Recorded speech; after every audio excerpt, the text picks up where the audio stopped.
Hello guys, welcome to my channel. তো কেমন আছো সবাই? আশা করছি ভালো আছো। আজকে আমি তোমাদেরকে আমার রুম দেখাবো। আমার রুমে সেরকম কিছু করা নেই, যেহেতু ভিডিও বানানোর জন্য, রিলস বানানোর জন্য। তো ভাবছি আমি একটা কিছু করা যাক। তো এটা হচ্ছে আমার রুম, আর এখানে আমি থাকি, আর তার সাথে ভিডিও এডিটিং, ভিডিও বানানো, এবং আমার এই ছোট্ট রুমে আমার সমস্ত রকমের কাজ এখানে হয় ভিডিও বানানোর। তারপরে এখানে পেছন দিকে আমি এখন ভাবছি কিছু একটা করব। আর এই যে পেছনে দেওয়ালটা দেখতে পাচ্ছ, এখানে করে আমি রিলস বানাই।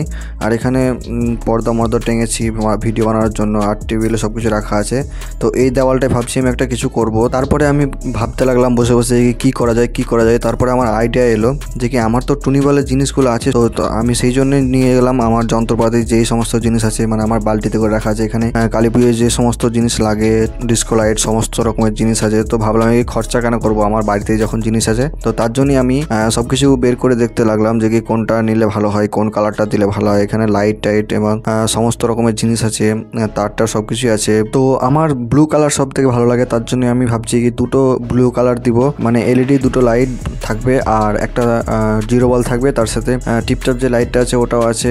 যারা মানে এই ভিডিওটি দেখছো তারা, কিংবা হয়তো যাদের বাজেট কম, তারা যারা রিলস বানাতে চাও কিন্তু বাজেট কম, তাদের জন্য এই ভিডিওটি অবশ্যই, কারণ যেহেতু কম বাজেটের মধ্যে এটি হচ্ছে। আর ব্যাকগ্রাউন্ডটা খুব সুন্দর হবে, তোমরা ভিডিওটি দেখো তাহলে বুঝতে থাকবে। আর ফুল দেখতে থাকো কি করে কি করছি, পর্দা টর্দা লাগিয়ে এবং টুনিবল লাগিয়ে যেভাবে বানাবো তোমরা দেখলে জাস্ট ওয়াও বলবা। আর এটা হচ্ছে আমার টেবিল, যেখানে করে আমি এডিটিং করি বসে বসে। আর সমস্ত রকমের জিনিস রাখা আছে এখানে, মাইক টাইক স্ট্যান্ড ট্রাইপড সবকিছু আছে। আর এইটা যেটা দেখছো, এখানে করে একটা প্রথমে আলমারি ছিল, তো ওটাকে এখন হটিয়ে দিয়েছি, যেহেতু জায়গাটা ছোট পড়ছিল তার জন্য আলমারিটা হটিয়ে দিয়েছি। এখন জায়গাটা অনেক বড় হয়েছে, আমার ভিডিও করতেও সুবিধা হয়, আর সব রকমের কাজও আমার সুবিধা হয়। আর এটা হচ্ছে আমার রুম। তোমাদের কেমন লাগছে বলো, অবশ্যই কমেন্ট করে জানাও। আর এই জানলাটা আছে, জানলাটাই এখন পর্দা লাগাবো। তারপর এখানেও লাইটের কাজ হবে, একটু ছোটখাটো কাজ হবে, বেশি বড় না, যেহেতু বেশি বাজেটও নয়। তো তোমরা ভিডিওটি অবশ্যই দেখতে থাকো, আর কেমন হচ্ছে আমাকে অবশ্যই কমেন্ট করে জানাও। আর যারা করতে চাও তারা এই ভিডিওটি পুরোটাই দেখো, তাহলে তোমরা বুঝতে পারবে কিভাবে আমি এই ডেকোরেশনটা করছি।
তো ফাইনালি গাইস, এখন আমার রুমের কমপ্লিট হয়ে গেছে ডেকোরেশন। তোমাদেরকে কেমন লাগছে তোমরা অবশ্যই কমেন্ট করে জানাও। আর যাদেরকে পছন্দ হয়েছে আমার ডেকোরেশন, তারা নিজের বাড়িতে ট্রাই করতে পারো। আর ভিডিওটি যদি ভালো লাগে তোমরা লাইক, কমেন্ট, শেয়ার আর সাবস্ক্রাইবটাও করে দিও। তো এখন বাই, পরে দেখা হচ্ছে আবার নেক্সট ভিডিওতে।